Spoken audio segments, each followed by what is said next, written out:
con acento cubano. Un espacio para no olvidar. Dulce María Loynaz, la gran dama de América. Este río de nombre musical llega a mi corazón por un camino de arterias tibias y temblor de diástoles. Él no tiene horizontes de Amazonas ni misterio de Nilos, pero acaso ninguno le mejore el cielo limpio, ni la finura de su pie y su talle, suelto en la tierra azul, con las estrellas pastando en los potreros de la noche, qué verde luz de los cocuyos hiende y qué ondular de los cañaverales, o bajo el sol pulposo de las siestas, amodorrado entre los juncos gráciles, se lame los jacintos de la orilla y se cuaja en almíbares de oro. Un vuelo de zunzunes encendidos le traza el dulce nombre de almendares. Su color entre pálido y moreno, color de las mujeres tropicales.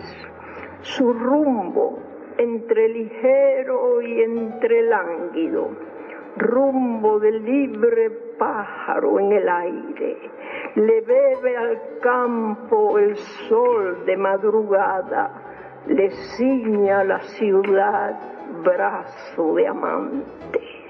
Cómo se yergue en la espiral de vientos del cubano ciclón, cómo se dobla bajo la curva de los puentes grandes. Yo no diré qué mano me lo arranca, ni de qué piedra de mi pecho nace.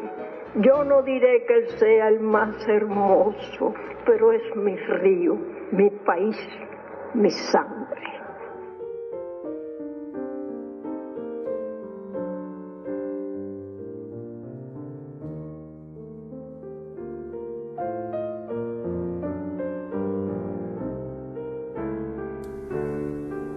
Dulce María Loynaz nació en La Habana, Cuba, el 10 de diciembre de 1902.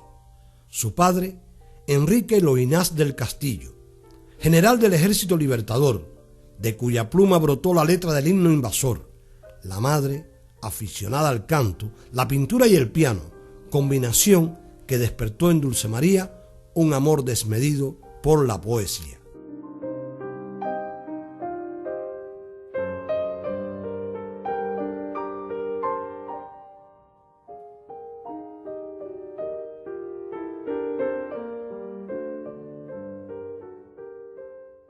En 1919 aparecen publicados en el periódico cubano La Nación sus dos primeros poemas, Invierno de Almas y Vesperal.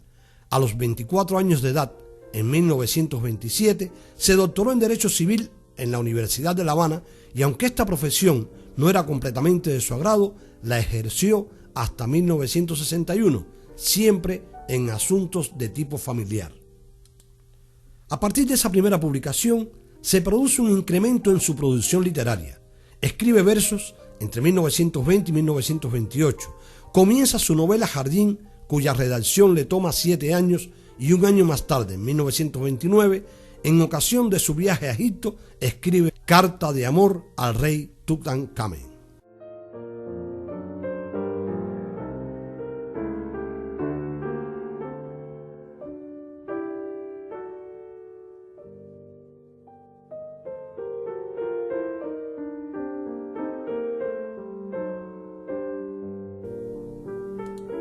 La década del 30 es rica en nuevas relaciones. Su casa se convierte en centro de la vida cultural. Acoge en las llamadas juevinas a gran parte de la intelectualidad del momento, tanto la que residía de forma permanente como la de tránsito por la isla. entre ellos Juan Ramón Jiménez, Federico García Lorca, Alejo Carpentier, Emilio Vallagas, Rafael Marquina, Carmen Conde, entre otros intelectuales y artistas.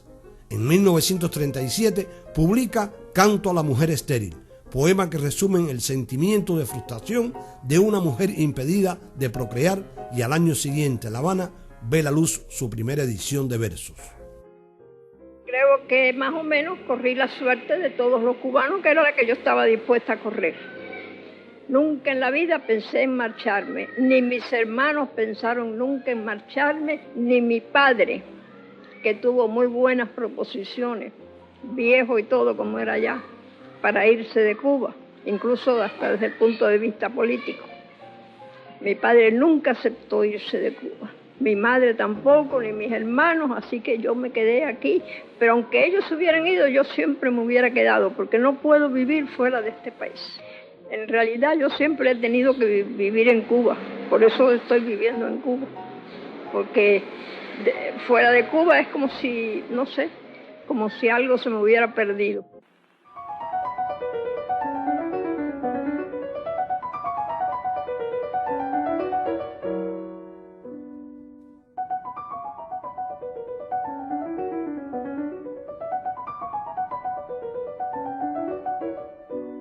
Más allá de tus brazos, que yo pueda caber con mi verso en tus brazos, que tus brazos me ciñan entera y temblorosa, sin que afuera se queden ni mi sol ni mi sombra, que me sean tus brazos horizonte y camino, camino breve y único horizonte de carne, que la vida no vaya más allá, que la muerte se parezca a esta muerte caliente de tus brazos.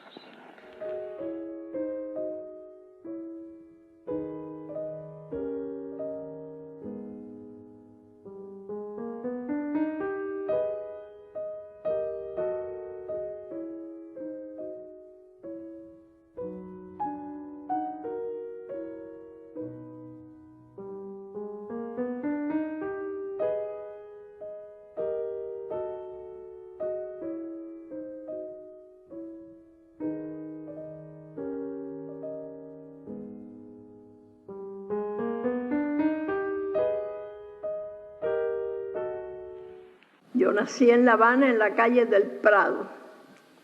Allí ya la casa donde yo nací no existe. Y sin embargo es muy curioso, cuando yo sueño me traslado siempre a esos lugares que no es posible que yo recuerde despierta, porque teniendo apenas un año ya salí de la casa aquella. Nosotros fuimos unos niños, porque debo empezar a hablar de la niñez.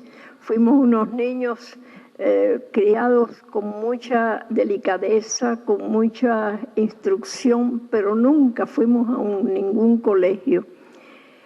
Yo vine a frecuentar un centro de cultura ya cuando entré en la universidad, pero eso no estorbó que no solamente yo, sino mis hermanos recibiéramos una educación muy completa, porque los profesores de distintas materias venían por docenas a nuestras casas, al extremo de que nos dejaban poco tiempo para jugar.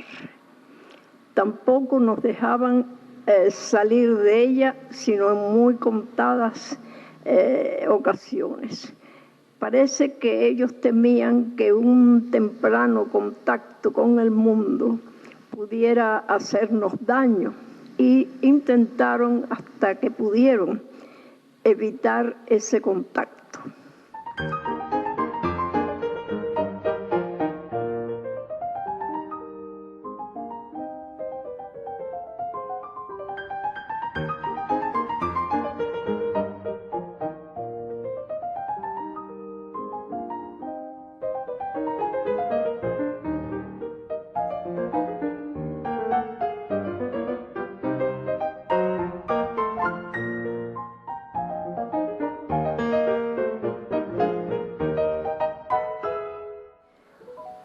Respecto a mis relaciones con mi padre, debo decir que empezaron cuando ya yo era adolescente, o sea, cuando ya él se había separado de mi madre, porque en el tiempo anterior mi padre estaba muy ocupado siempre en política y tenía poco tiempo que dedicar a los muchachos.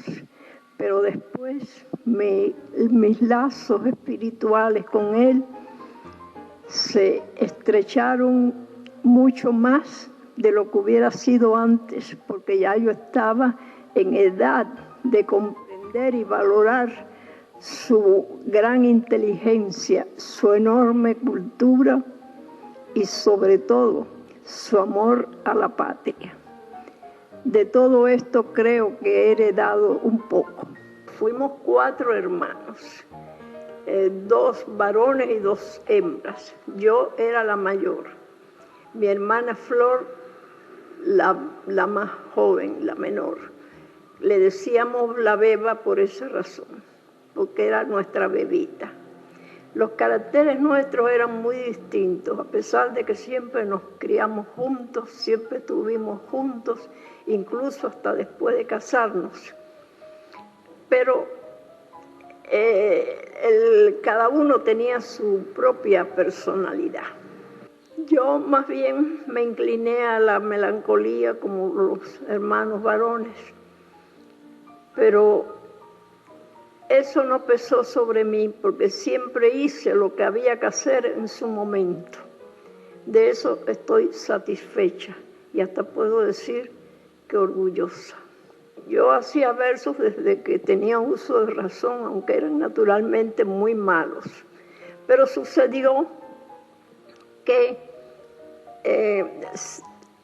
teniendo yo 15 años, y desde luego mis hermanos eran niños, hubo un suceso luctuoso en mi familia. Y como antes los lutos eran muy rigurosos, se dispuso de que durante un año no se hiciera música en la casa. Eso fue una gran pena por nosotros, porque a nosotros a esa edad lo que nos llamaba la atención era la música. Mi hermano Carlos Manuel tocaba el piano ya maravillosamente. Yo también lo hacía, aunque no con tanta maravilla. Enrique tocaba el violín y nosotros hacíamos como pequeñas orquestas, incluso con los primos que eran vecinos nuestros y también tenían esa pasión por la música. Al no poder hacer música durante un año, nos refugiamos en la poesía y así fue que empezamos a hacer versos.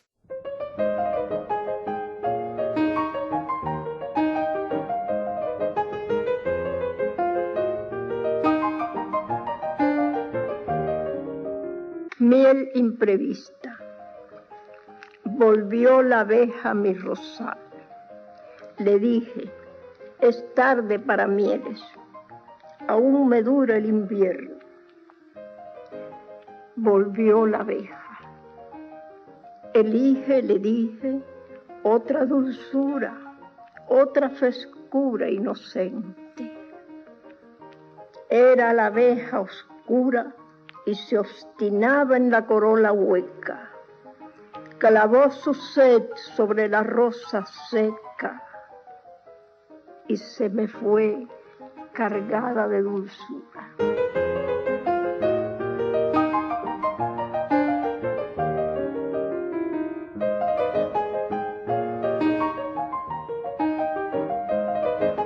La primera poesía mía, mi padre la encontró maravillosa y realmente no valía nada.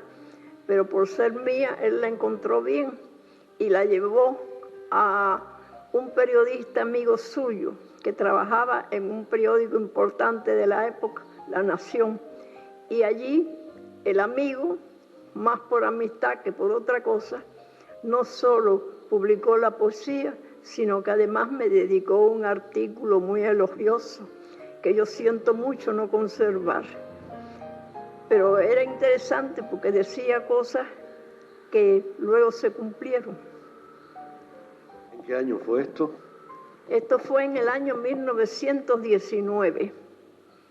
Imagine que el director del periódico, que era un caballero camagüeyano, que se llamaba Pedro Marín Herrera, hombre muy rico, y además una persona de una gran cultura y de un modo de ser difícil ya de encontrar. Este caballero me mandó de regalo, como no me podía pagar por mi colaboración, me mandó de regalo un canario en una jaula que incluso tenía una fuentecita en miniatura dentro, que como yo decía, echa agua de verdad. Me regaló también un tomo con la vida de Santa Teresa de Jesús, que conservo todavía, con una dedicatoria en la cual me decía que siguiera las huellas de esa vida en lo espiritual y en lo intelectual. He procurado hacerlo. Claro, estas cosas uno procura, pero no sabe si llega. Santa Teresa es una figura que me ha ilusionado mucho siempre, no diré que me ha influido, pero sí que ha dejado en mí un sentimiento de seguridad, porque cuando estoy de acuerdo con ella me parece que ya entonces obro bien. Siempre seguí escribiendo poesía en ese periódico que digo, La Nación, que además pudiera decir que yo soy la periodista más antigua de Cuba que queda viva, de los que quedan vivos, porque tengo un carnet de periodista del año 1919.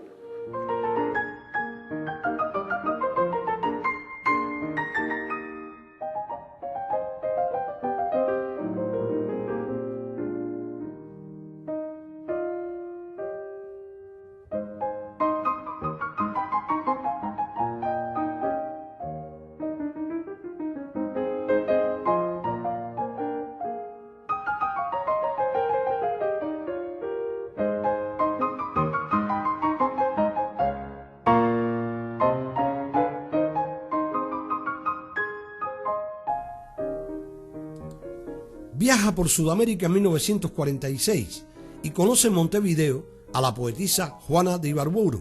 Escribe crónicas de viaje que se publican en El País con los títulos Impresiones de un cronista y Crónicas de América del Sur. En 1947 se publica en Madrid la primera edición de Juegos del Agua. La personalidad poética de Dulce María Loynaz, siempre presente en España y ampliamente conocida en el mundo de nuestra lengua, se apoya en su creación lírica. Su poesía es fuerte, aunque delicada, intensa y nada retórica, desnuda de palabras y de alma, escrita con la sensibilidad en carne viva. 3 años más tarde publica en La Habana un alegato titulado Las corridas de toro en Cuba y en Madrid la tercera edición de versos. Al año siguiente, en 1951, se publica en Madrid su novela Jardín y en Cuba los artículos Al César, Lo que es del César, Poetisas de América, Mujer entre dos islas y El último Rosario de la Reina. 2 años más tarde se publica en Madrid Poemas sin nombre y la segunda edición de Carta de amor al rey Tutankamón. Durante 1954 publica en los periódicos El País y El Excelsior la serie de artículos Crónicas de ayer y Entre dos primaveras.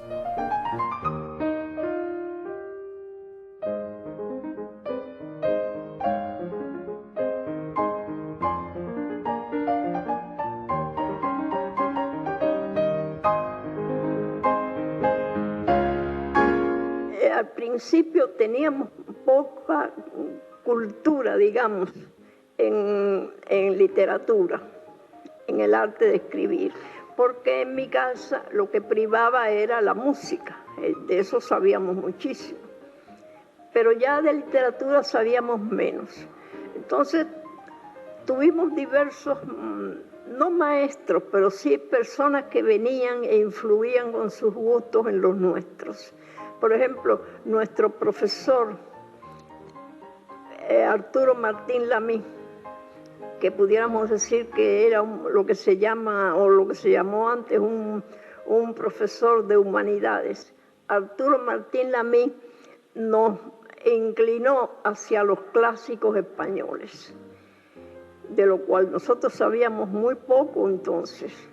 Después llegó un tío de Francia, y ese tío nos inició en el amor a los poetas franceses. Después apareció Chacón y Calvo, y Chacón y Calvo dijo que había que estudiar mucho a un poeta que acababa de ser traducido, Rabindranath Tagore. Dejé de hacer versos cuando empecé a envejecer, porque siempre he creído que la poesía es obra de juventud, de gente pasional, no es obra de reflexión. Pero eso no quiere decir que yo haya dejado de escribir, porque nunca he pasado un día sin escribir, aunque sea unos pocos renglones. Yo nunca quise publicar nada escrito antes de los 20 años. Después de los 20 años, sí, yo sé que he escrito bien, sería una tontería que lo negara. Sé que he escrito bien y he recogido esos versos primero en un tomo que titulé sencillamente Versos. Después en otro tomo, que como eran nada más que poesía sobre el agua, titulé Juegos de Agua. En el género lírico tengo un libro más, Los Poemas sin Nombre, que son poemas en prosa, pero poemas poéticos. Y otro libro que tengo, del cual se ha hablado mucho, es Jardín, que es una novela muy extraña. Jardín se publica en España. Yo creo que yo viajo a España en el año 47. Allí descubren la novela y descubren mis versos que no se conocían. Publican mis versos. Y la novela creo que se publica en el 51. Ya mi mente, como usted comprenderá, no tengo esas fichas o fechas muy claras en mi cabeza. Pero creo que fue alrededor de eso, a final de los años 40. Y en Jardín despertó una gran curiosidad en España porque era una novela distinta. La verdad, yo no había leído muchas novelas en esa época porque yo leía más versos que nada. Y puede ser que hubiera escrito una novela distinta sin proponérmelo. Se publicó en España Juegos de Agua. Se publicó en Canarias una segunda edición de los versos. En Madrid una tercera edición de los versos. Y después de los poemas, el editor mío, que era don Manuel Aguilar, recogió toda mi obra lírica bajo este título en un solo tomo. Allí aparecen los versos, los primeros versos. Aparecen los Juegos de Agua y aparecen los poemas sin nombre. Eso está todo recogido en un volumen.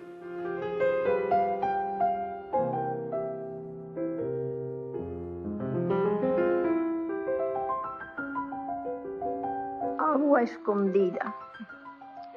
Tú eres el agua oscura que emana por adentro de la roca. Tú eres el agua oscura y entrañable que va corriendo abajo de la tierra ignorada del sol, de la sed de los que rastrean la tierra, de los que ruedan por la tierra. Tú eres el agua virgen, sin destino y sin nombre geográfico. Tú eres la frescura intocada, el trémulo secreto de frescura, el júbilo secreto de esta frescura mía que tú eres, de esta agua honda que tú has sido siempre, sin alcanzar a ser más nada que eso. Agua negra sin nombre y apretada contra mí.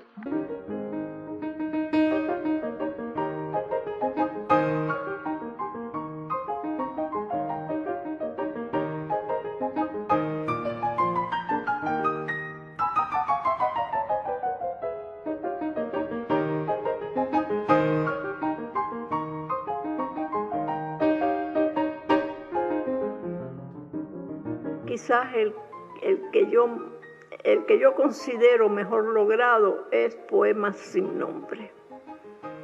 Y como escrito en muy buen español, Un verano en Tenerife. El Premio Nacional de Literatura, instituido en 1983 por el Ministerio de Cultura, se otorga anualmente como reconocimiento oficial a los escritores destacados. Es, por tanto, un testimonio público de admiración y respeto a la obra de relevantes personalidades que de forma sobresaliente han contribuido a elevar el nivel del pueblo y a ensanchar en general las fronteras del legado cultural cubano. El jurado de este premio, correspondiente a 1987, ha decidido otorgar este galardón a una autora que con su obra ha prestigiado la literatura cubana, Dulce María Loynaz. Entre los raros aconteceres de mi ya larga existencia, tendré que contar ahora este de los premios, en cuyo torbellino me he visto de repente envuelta, cuando menos lo esperaba.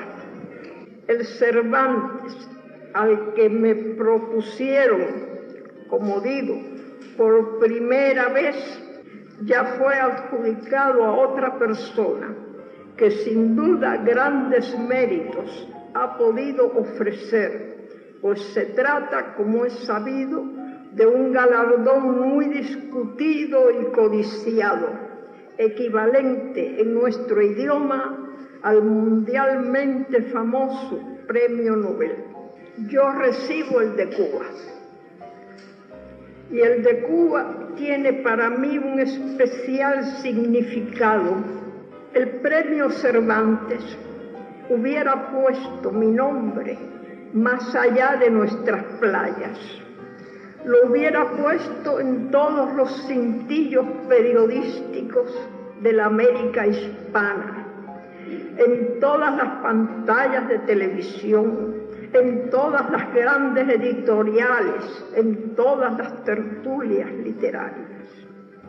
Eso hubiera sido, lo confieso, hubiera sido muy hermoso para mí. Hubiera sido muy hermoso hace 40 años. Pero a estas alturas de la vida, después de todo lo pasado y no pasado, puedo decir que en verdad no necesito de esas vanidades. Ya España me dio, y me lo dio con largueza, todo lo que podía darme. Y yo sé que con premio o sin premio, allá me siguen queriendo igual. Y no solo los que me conocieron hace 3 o 4 décadas, sino la nueva generación que ni siquiera me ha visto, pero que me lee y me escribe y hasta me llama por teléfono. Pruebas tengo de eso, para sostenerme hasta este instante en que ha llegado de pronto el premio. Espero que comprendan mi emoción. Era un premio cubano y me lo ofrecía mi país para demostrarme que aún en medio de mi clausura, voluntaria o involuntaria, no se me había olvidado y todos se sentían contentos de ofrecérmelo, contentos de que mi obra había crecido con el tiempo, como dijo una vez Lezama Malim, aunque a mí ese tiempo me hubiera parecido demasiado largo. El Premio Cervantes me hubiera dado fama. El Premio de Cuba me da o me devuelve lo que di por perdido. Me devuelve el calor humano, la confianza en mí misma, el amor de los míos. Quiero creer que de todos los míos. Y yo, señoras y señores, puesta en el caso, elegí siempre el amor.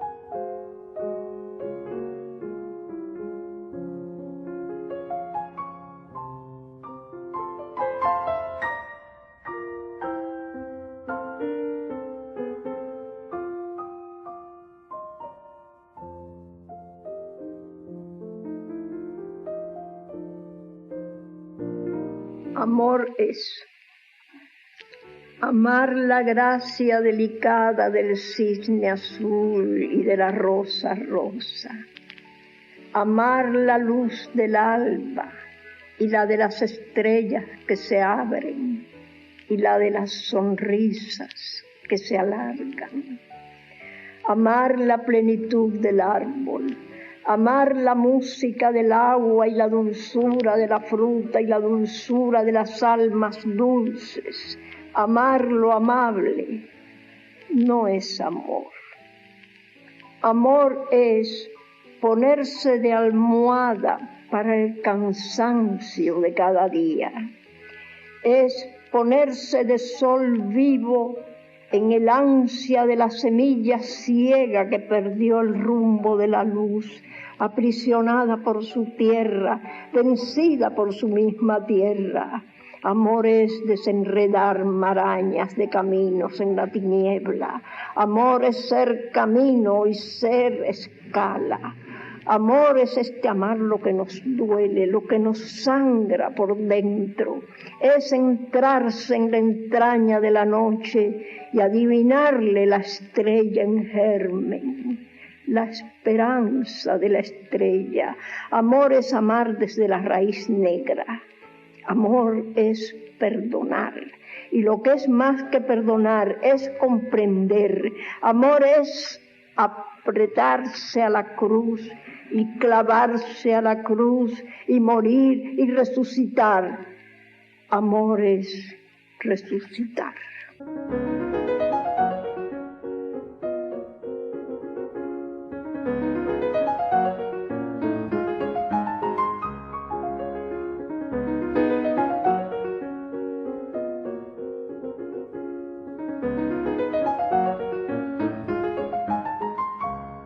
Su obra literaria revela la maestría en el manejo del castellano, decantación del lenguaje, poder de síntesis, claridad, sencillez y sobriedad en la expresión lírica. Esta y otras facetas fueron valoradas para otorgarle el 15 de noviembre de 1992 el Premio de Literatura Miguel de Cervantes y Saavedra. Su obra se impuso a la de otros ilustres e igualmente merecedores candidatos. En 1993 viaja por última vez a España, en esta ocasión a recibir de manos del rey Juan Carlos el Premio Cervantes. Lo primero que sentí fue una gran sorpresa, porque yo no sabía ni que había estado nominada para el premio. Me sentí verdaderamente sorprendida, no sabía ni qué decir ni qué pensar, me puse tonta en una palabra. Tiempo. El beso que no te di se me ha vuelto estrella dentro. ¿Quién lo pudiera tornar? Y en tu boca otra vez beso. ¿Quién pudiera como el río ser fugitivo y eterno? Partir, llegar, pasar siempre y ser siempre el río fresco. Es tarde para la rosa, es pronto para el invierno. Mi hora no está en el reloj, me quedé fuera del tiempo. Tarde, pronto, ayer perdido, mañana inlogrado, incierto hoy. Medidas que no pueden fijar, sujetar un beso. 1 kilómetro de luz, 1 gramo de pensamiento. De noche, el reloj que late es el corazón del tiempo. Voy a medirme el amor con una cinta de acero, una punta en la montaña, la otra clávala en el viento.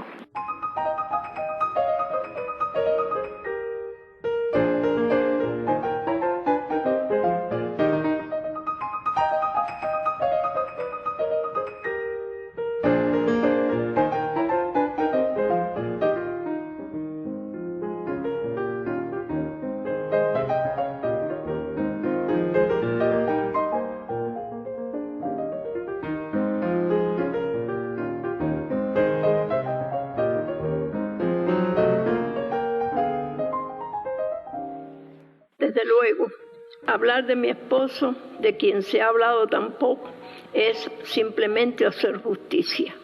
Porque si algo valgo en la vida, a él se debe. Porque en mí, bueno, había la materia prima.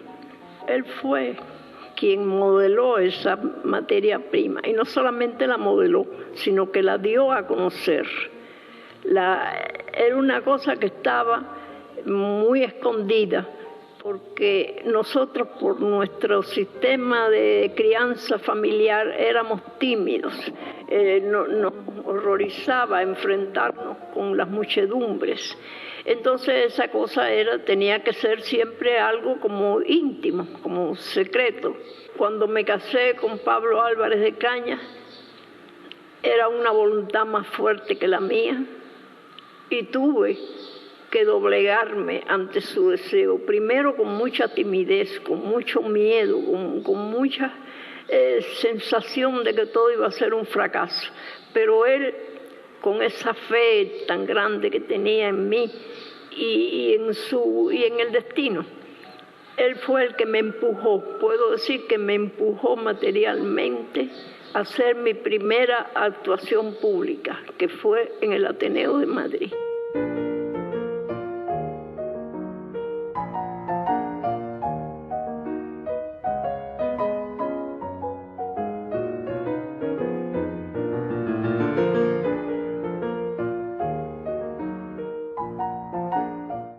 Premonición. Alguien exprimió un zumo de fruta negra en mi alma. Quedé amarga y sombría como niebla y retama. Nadie toque mi pan, nadie beba mi agua. Dejadme sola todos. Presiento que una cosa ancha y oscura y desolada viene sobre mí como la noche sobre la llanura.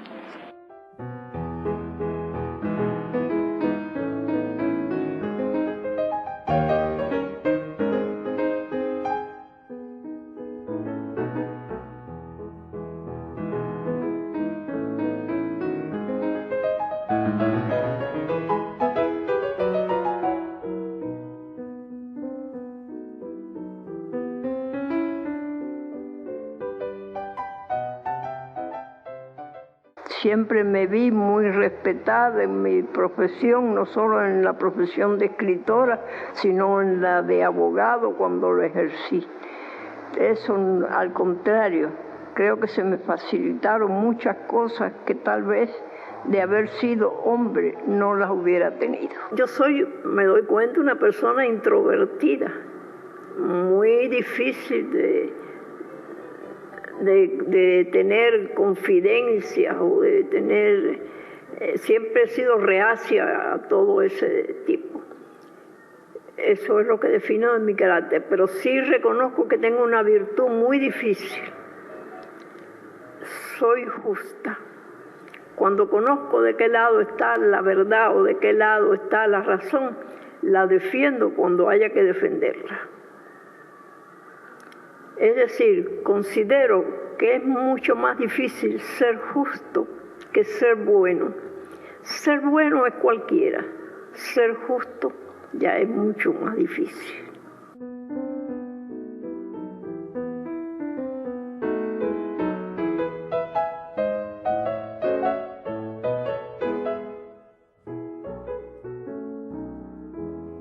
Si hubiera tenido que escoger un lugar para vivir que no fuera mi país, hubiera elegido a Roma, a Italia, cualquier ciudad de Italia, todas son gratas para mí. He sido muy feliz en España y eso no puedo olvidarlo.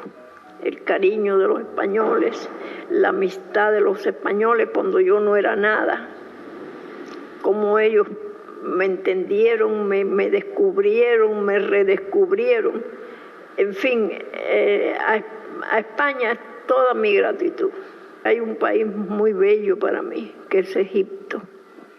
Allí fue donde escribí la carta de amor a Tutankamén, que es una de las cosas que yo más quiero y que me parece que más impresiona porque es una verdadera carta de amor escrita a un hombre muerto hacía siglos. Son los 3 países que más me han emocionado: España, Egipto e Italia.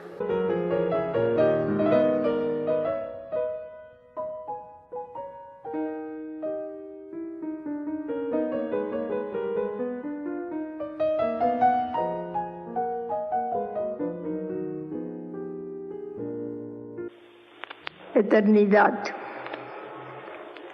No quiero, si es posible, que mi beneficio desaparezca, sino que viva y dure toda la vida de mi amigo. Séneca. En mi jardín hay rosas. Yo no te quiero dar las rosas que mañana no tendrás. En mi jardín hay pájaros con cantos de cristal. No te los doy, que tienen alas para volar. En mi jardín abejas labran fino panal. Dulzura de un minuto, no te la quiero dar.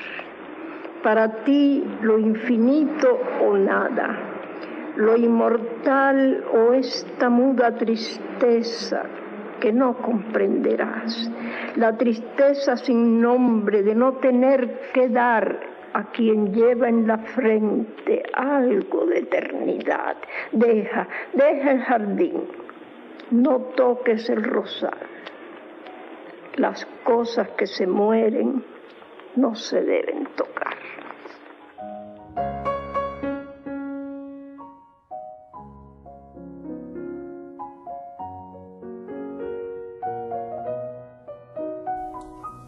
Lúcida y ágil de mente, pero frágil y débil de vista. La primera mujer latinoamericana en recibir tan honorable premio no pudo leer su discurso y lo hizo en su nombre el novelista cubano Lisandro Otero. En el mismo expresó: unir el nombre de Cervantes al mío, de la manera que sea, es algo tan grande para mí que no sabría qué hacer para merecerlo, ni qué decir para expresarlo. Fe de vida, su última obra, entregada al amigo Aldo Martínez Malo, con la condición de que solo se conociera cuando hubiese cumplido 90 años o después de su muerte, vio la luz en 1993, publicada por Ediciones Hermanos Loynaz, en ocasión de celebrarse en Pinal del Río el primer encuentro iberoamericano sobre su vida y obra. La última aparición pública de Dulce María Loynaz, que duró apenas unos minutos por su delicado estado de salud, fue en el mes de abril de 1997, exactamente el día 15, con motivo del homenaje que se le rindiera a la Embajada de España en el portal de su casa. Unos días después, en la madrugada del 27 de abril, fallece esta gran dama de América, que estuvo profundamente unida a los destinos y la cultura de su país como a todo lo hispánico.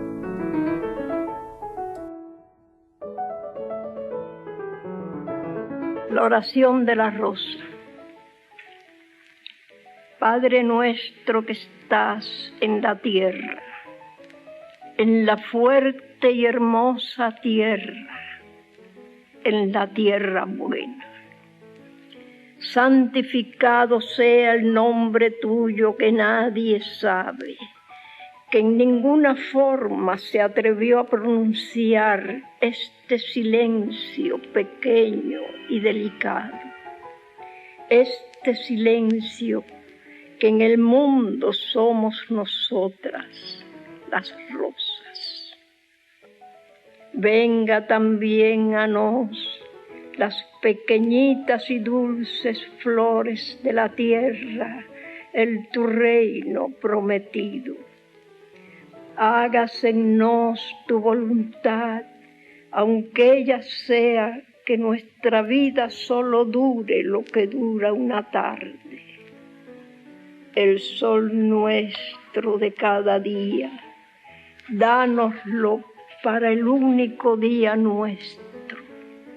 Perdona nuestras deudas, la de la espina, la del perfume cada vez más débil, la de la miel que no alcanzó para la sed de 2 abejas, así como nosotras perdonamos a nuestros deudores, los hombres, que nos cortan, nos venden y nos llevan a sus mentiras fúnebres, a sus torpes o insulsas fiestas. No nos dejes caer nunca en la tentación de desear la palabra vacía, el cascabel de las palabras, ni el moverse de pies apresurados, ni el corazón oscuro de los animales que se pudre. Mas líbranos de todo mal. Amén.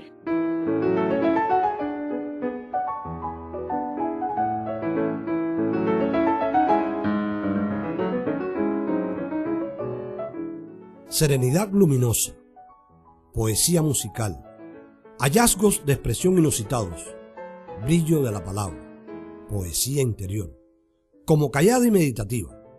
Todo eso puede definir a nuestra autora. Todo eso se nos revela en la lectura de sus textos, viajes a través de mares y de ríos, versos en los que percibimos el fulgor de nuestra isla y el avatar de sus criaturas, al ser ella misma especial criatura de esa isla. Texto extraído del artículo dedicado a la obra de Dulce María Loinás en la web cervantesvirtual.com, escrito por Juan Ramón de la Portilla. La música utilizada para la realización de este programa han sido las danzas cubanas de Cervantes, ejecutadas al piano por Álvaro Sendoya. Así, amigos y amigas, nos despedimos hasta un próximo encuentro, deseando que este haya sido del agrado de todos ustedes. Soy Oniel Moisés Uriarte, su presentador y amigo de siempre. Chao.